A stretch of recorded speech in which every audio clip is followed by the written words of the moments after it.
Hello, dear. I may not know exactly what you're feeling right now, but if you've come this far, something inside you is probably weighing heavy. Maybe it's that feeling that nothing makes sense, that the days go by and you just can't seem to keep up. Or perhaps it's a constant sense of discouragement, like life is in black and white while everyone around you is living in color. It feels like you're trying to keep up with a pace that wasn't made for you, like the simple act of existing is just too much. The truth is, talking about this isn't easy. When we're in this state, it feels like no one will understand. Or worse, that they'll judge us. Let me reassure you, I'm not here for that. Maybe you're searching for something, a solution, some relief, or just a little company. That's okay, I understand. Even if everything feels confusing or hard right now, there are ways to ease that burden. And, if you'll let me, I'd like to be here to help you through it. Can we talk about it? Have you ever felt tired but you're not sure what from? It's not just physical. It's a kind of weariness deep in your soul, a constant weight you can't explain. This feeling of emotional exhaustion is like your mind is overloaded, but at the same time, completely empty. How many times have you felt like you're living on autopilot? The alarm goes off, you get up, go through the day's tasks, and before you know it, it's night again. Still, the feeling of being behind lingers, like nothing is ever enough. And then comes that fatigue that feels bigger than it should. It's not just your body that's worn out, but your mind, your heart, your very desire to keep moving forward. But this feeling, as lonely as it seems, is shared by more people than we realize. It's something that stays hidden. The coworker who always looks busy but is at their limit. The friend who smiles but avoids talking about how they really feel. Emotional exhaustion is like a shadow following more and more people, even if no one sees it or names it. And as strange as it sounds, we live in a time that glorifies burnout. Working late has become a sign of dedication. Answering messages at any hour is seen as being committed. And in the midst of all this, we forget to ask ourselves, where do we fit into all of this? When was the last time you truly stopped? Without guilt, without rushing. This kind of tiredness, which goes beyond the physical, isn't just a work problem or a busy schedule issue. It's the result of a gradual disconnection that creeps in almost unnoticed. When we try to please everyone and fail, we push ourselves even harder. When life becomes a checklist of tasks, we forget what used to make us feel alive. Maybe the hardest part of all this is the belief that you're the only one feeling this way. But look around. How many others are carrying this same weight, trying to act like everything is fine? And what if, for just a moment, you could set that weight down and look at it from a different perspective? If we stop to think about it, why is it so hard to say no? It feels like, over the course of our lives, we've been trained to ignore our own boundaries, as if admitting fatigue or inability were the ultimate failures. We take on more tasks, respond to more messages, give up moments of rest, all to avoid disappointing others. But in the end, we end up disappointing ourselves. This difficulty in stopping stems from a deeply rooted belief that success is synonymous with being constantly busy, always on the move. But is it really? We were taught that taking a pause is losing, that only those who are producing have value. And while we try to live up to those expectations, we ignore the clearest signals from our body and mind. That persistent headache, the racing heart, the inexplicable forgetfulness. Brené Brown, a researcher known for her work on vulnerability, says something powerful. The courage to be imperfect is what connects us to our humanity. Yet, we live in fear of showing that we're human. We'd rather exhaust ourselves than admit we can't handle everything. It's as if there's an inner voice whispering, if you stop, they'll think you're weak. But what if this idea of strength is entirely wrong? Think about the last time you took a day just for yourself. Not to handle errands or check off obligations, but to truly recharge your energy. If you're struggling to remember, maybe it's been far too long since you allowed yourself that need. The truth is, listening to our bodies and respecting our limits isn't an act of weakness. It's an act of care. Something we need to relearn. So here's a question. When was the last time you said enough without feeling guilty? I know it's not easy. But it's in the moment we choose to listen to ourselves that healing begins. Have you ever found yourself feeling guilty just for resting? Like that pause needed to be earned or justified? It's strange. But we live in a world where rest feels almost rebellious. It seems that every minute we're not being productive. We're haunted by the feeling that we're somehow failing. This cycle is brutal.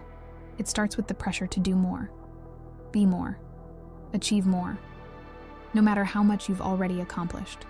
It always feels like it's not enough when we finally stop, whether out of exhaustion or necessity. The guilt creeps in. I should be doing something useful. That guilt then pushes us back into productivity, often ignoring our exhaustion. And so, the cycle goes on, endlessly. We live in a system that values doing over being. And as abstract as that might sound, you can see it in everyday life. Meetings that could have been emails, never-ending to-do lists, and that constant need to prove yourself competent. It's as if we're expected to function like machines. But spoiler alert, we're not. And trying to live like a machine only leads to burnout. But have you ever stopped to ask yourself, why this guilt? Where does it come from? It's possible that it's been built up over years of messages teaching us to measure ourselves by what we do, not by who we are. What if, instead of resisting rest, you started seeing it as a fundamental part of what keeps you going? Imagine what your life would be like if you allowed yourself to pause without guilt. Not because you've finished all your tasks, but because you deserve it. Because your worth isn't tied to how much you produce, but to the simple fact that you exist. This shift in perspective doesn't happen overnight, but it starts with small decisions. A moment of pause here, a no there, until rest stops being a luxury and becomes a priority. So, how would it feel to truly rest, without carrying the weight of guilt? Have you ever felt like you're carrying the weight of all the world's emotions, but at the same time feeling nothing? It's a strange paradox, but very real. This emptiness, which is also so full, seems to be one of the hallmarks of emotional exhaustion. It's like being stuck in an echo chamber, hearing your own thoughts repeat endlessly. Emptiness isn't absence. It's a space filled with everything we try to ignore. Søren Kierkegaard, the Danish philosopher, described something similar when he spoke of despair, that feeling that arises when we run away from ourselves.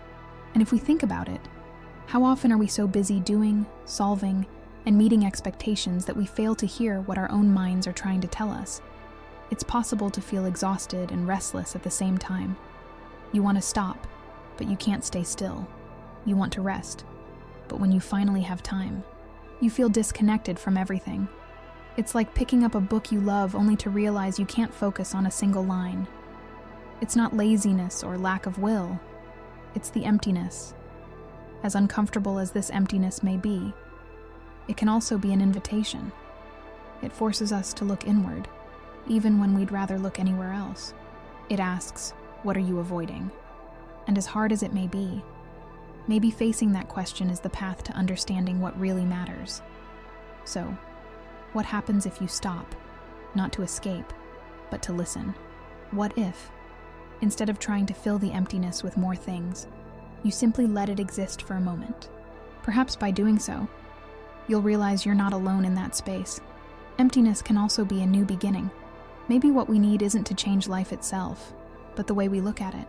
It's an interesting thought because we're so used to believing that happiness or relief comes with big changes, a new job, a trip, a major achievement. But what if it's all just a matter of perspective, like a kaleidoscope, turning simple fragments of glass into something unique? When we shift the lens, seeing life from a different angle doesn't mean ignoring what's difficult or pretending everything is okay. Instead, it's an exercise in noticing what's around us with fresh eyes. Think about an ordinary day, the traffic, the work, the never-ending to-do list. These are things we go through on autopilot without much thought. But what if, in that same traffic, you noticed the sunlight streaming through the trees? Or at work, you recognized a small act of kindness someone did for you. Sometimes a shift in perspective can transform the ordinary into something extraordinary. Rumi, one of the great Sufi poets, wrote, "Beyond the ideas of right and wrong, there is a field. I'll meet you there." Maybe this change in perspective is about finding that field, a space where the pressures of daily life lose some of their weight, and we can finally breathe. This practice starts small. It's not about transforming reality, but about recognizing what it already offers, even if it's something tiny. List 3 small good things that happened today. Maybe the taste of your coffee, an unexpected message from someone you like, or even just a few moments of silence. The key is allowing those small things to be enough, even if only for a moment. Because in the end, the way we see the world doesn't change what happens, but it changes how we feel. And that alone can make all the difference. When was the last time you allowed yourself to fully experience a simple moment? Did you notice the smell of freshly brewed coffee?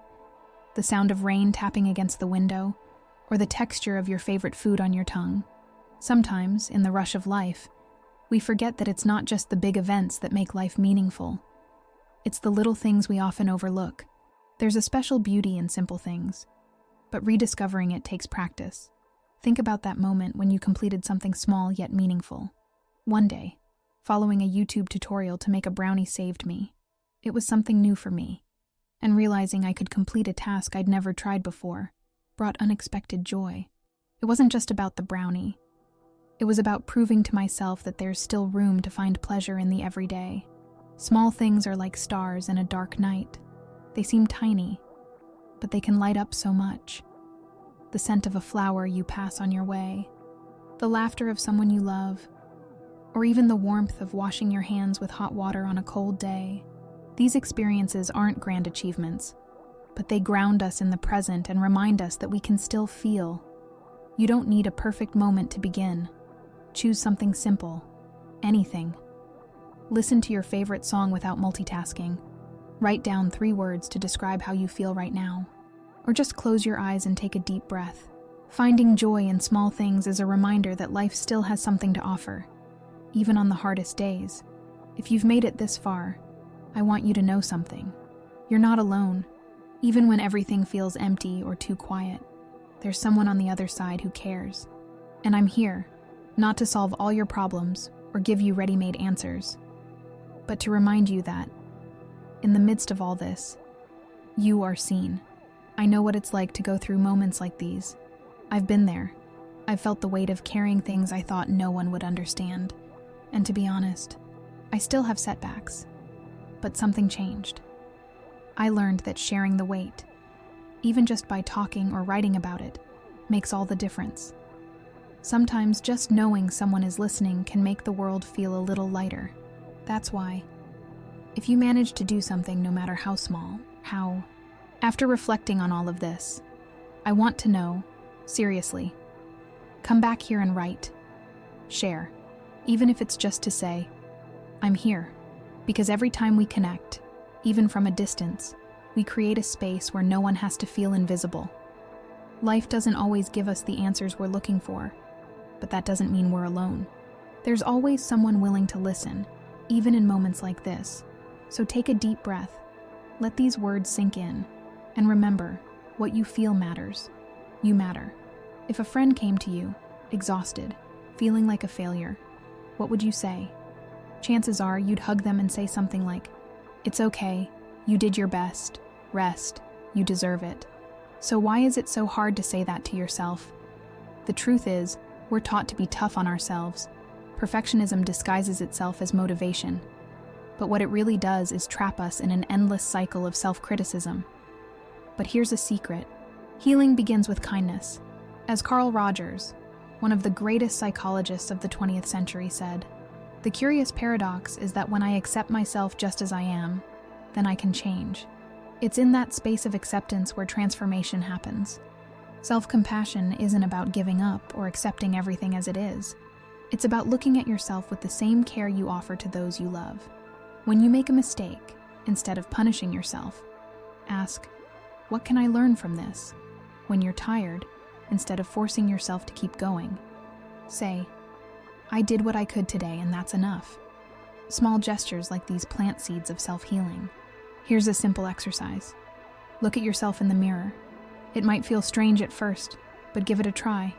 See the person standing there with all their flaws, achievements, fears, and strengths and say, "You're human, and that's okay. You deserve care."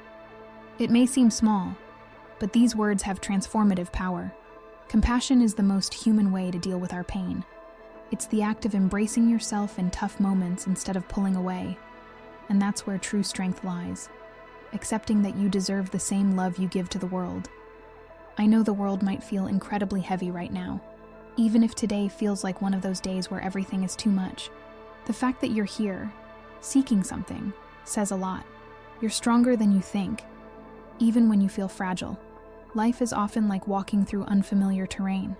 We don't always know where we're going or what we'll find with the next step. And that's okay. What matters is to keep moving. Even if the pace is slow, sometimes just existing is an act of courage. If today was hard, that's okay. And if tomorrow is hard too, that's okay as well. Tomorrow might be different. Maybe not better, but different. And that difference could be enough to help you begin finding your way again. The beauty of life is in its imperfection, in knowing that every day is a chance to try again, to look at the little things with fresh eyes, and to treat yourself with a little more kindness. You don't have to carry everything on your own. Take this with you. It's okay to feel. It's okay to pause. It's okay to be exactly who you are, in whatever way you can manage today. And if, at any moment, it feels like no one is listening, remember, I'm here, and you are never alone. Take care of yourself. You deserve it. I'm grateful for your life. There's no one like you in the world, and no one ever could be. I need you to keep trying.